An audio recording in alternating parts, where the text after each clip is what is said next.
हम लोग रिवीजन कर रहे हैं बिहार पुलिस का, दोबारा से देख रहे हैं सेट सब को। तो आप लोग से एक छोटी सी आग्रह है कि वीडियो को शेयर कीजिए, शेयर नहीं कर रहे हैं। आइए देख रहे हैं आज जो क्वेश्चन है, कह रहा है घन कोण का एसआई मात्रक क्या होता है।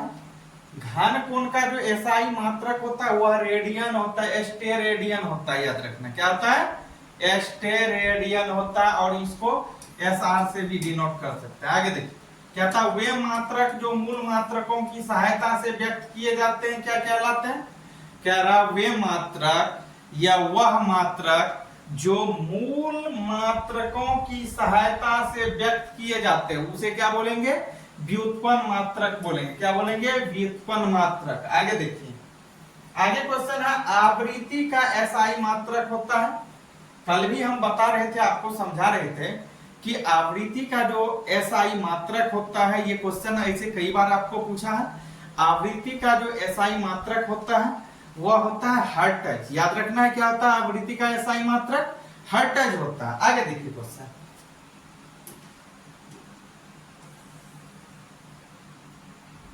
आगे क्वेश्चन आपका दिया हुआ है चाल का एसआई मात्रक होता है। चाल का जो एसआई मात्रक होगा वह मीटर प्रति सेकेंड होगा। मीटर प्रति सेकेंड किसका एसआई मात्रक, चाल का एसआई मात्रक। आगे देखिए, त्वरण का एसआई मात्रक होता है। त्वरण का भी एसआई मात्रक जो होता है वह क्या होता है, मीटर प्रति सेकेंड होता है। किसका मात्रक, मीटर प्रति सेकेंड, जो चाल का वही त्वरण का। आगे देखिए, कह रहा वे राशियां जिसमें केवल परिमाण हो। कहता है वह राशियां या वैसी राशियां जिसमें सिर्फ बाय सिर्फ केवल क्या होगा, परिमाण होगा, ठीक ना, परंतु दिशा का ज्ञान नहीं होगा, या परंतु उसमें दिशा ना हो, तो उसे क्या बोलेंगे, अदिश राशि बोलते हैं। याद रखना क्या बोलेंगे, अदिश राशि। आगे देखिए क्वेश्चन, आगे क्वेश्चन दिया हुआ है शक्ति का मात्रक क्या होता है। शक्ति का मात्रक होता है जूल प्रति सेकेंड। शक्ति का एसआई मात्रक पूछेगा, सॉरी शक्ति का मात्रक, तो याद रखना जूल प्रति सेकेंड, या बोल सकते हैं वाट, जूल प्रति सेकेंड या वाट। चलिए अगर 1 अरब शक्ति बराबर पूछ दिया जाए कितना होता है, तो याद रखना है 1 अरब शक्ति बराबर 746 वाट होता है। आगे देखिए, कहता है तेल की माप सामान्यतः किसमें की जाती है। कहता है तेल की माप सामान्यतः किसमें करते हैं कि तेल में कितना % शुद्धता है। इसलिए तेल की माप की जो हम क्या करते हैं, जांच जो करते हैं किसमें करते हैं, बैरेल में करते हैं। याद रखना है किसमें करते हैं, बैरेल में करते हैं। बैरल या बैरेल एक ही होता है। चलिए आगे देखिए, और 1 बैरेल बराबर कितना होता है।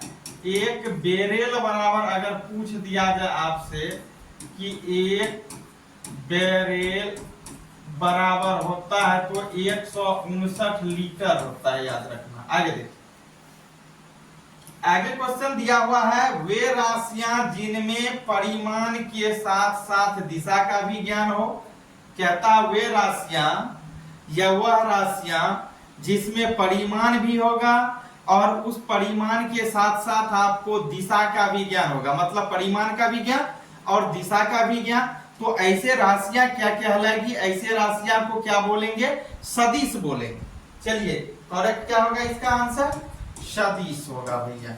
चलिए आगे देखिए,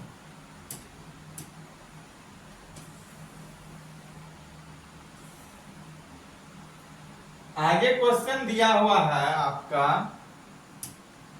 आगे क्वेश्चन है समय, चाल, द्रव्यमान, काल, ऊर्जा, कोण, आवेश, आयतन, घनत्व, दाब, ताप, आवृत्ति, विद्युत धारा, विशिष्ट ऊष्मा, ये सब किनका उदाहरण है।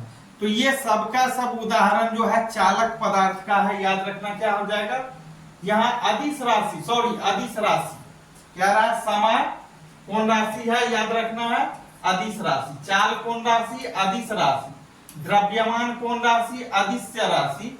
तो पूछ रहा है ये सबका सब किसका उदाहरण है, तो याद रखना है अदिश राशि का। आगे देखिए, संवेग, आवेग, विस्थापन, विद्युत क्षेत्र, वेग, भार, बल, आघूर्ण, चुंबकीय त्वरण, ताप प्रवणता, चाल प्रवणता, विद्युत धारा, घनत्व इत्यादि उदाहरण है।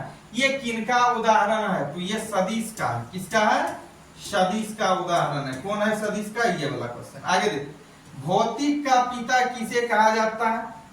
अब पूछ रहा है कि भौतिक का पिता किसे कहा जाता है। तो आपको याद होगा कि भौतिक का पिता जो कहलाते हैं वह न्यूटन साहब कहलाते हैं। न्यूटन साहब को फादर ऑफ फिजिक्स कहा जाता है, मतलब भौतिकी के पिता। चलिए आगे देखिए क्वेश्चन।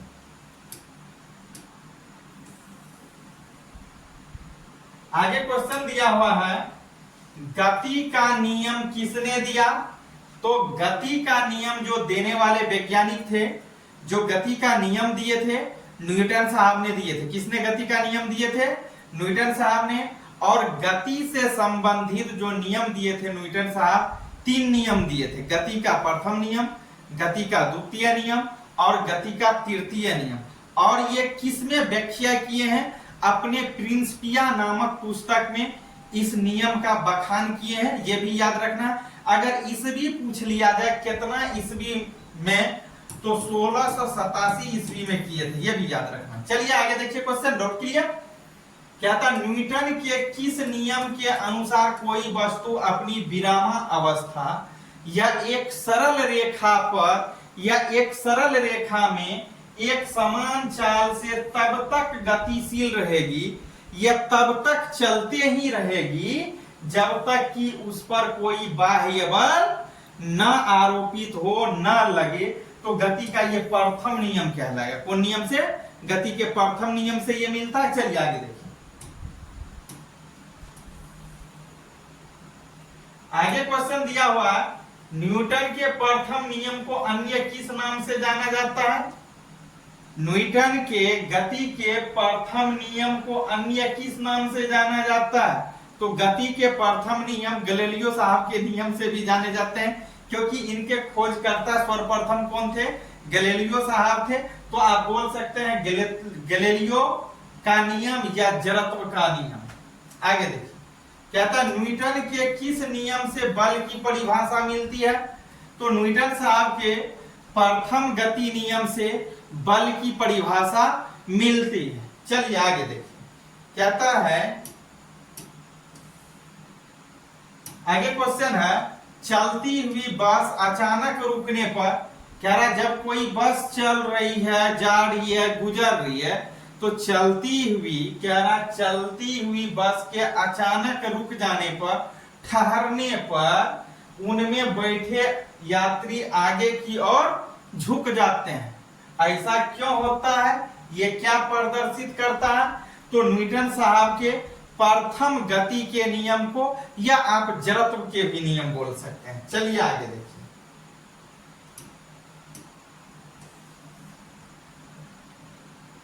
आगे क्वेश्चन दिया हुआ है, जब कोई पिंड मिस होता है वस्तु, कह रहा जब कोई पिंड नियत त्वरण के साथ गति करती है, यानी चलती है, जो पिंड के वेग के, कह रहा जो पिंड के वेग के विपरीत होने के कारण पिंड एक समतल में वक्र पथ पर गति करता है, क्या कहलाएगा? यह क्या कहलाती है? तो प्रक्षेपीय गति। याद रखना है कौन गति? प्रक्षेपीय गति होता है। चलिए भाई आगे देखिए, कहता प्रक्षेपीय गति प्रक्षेपीय पथ पर गति करता है जिसका आकार सदैव होता है। तो इसका आकार सदैव क्या होता है?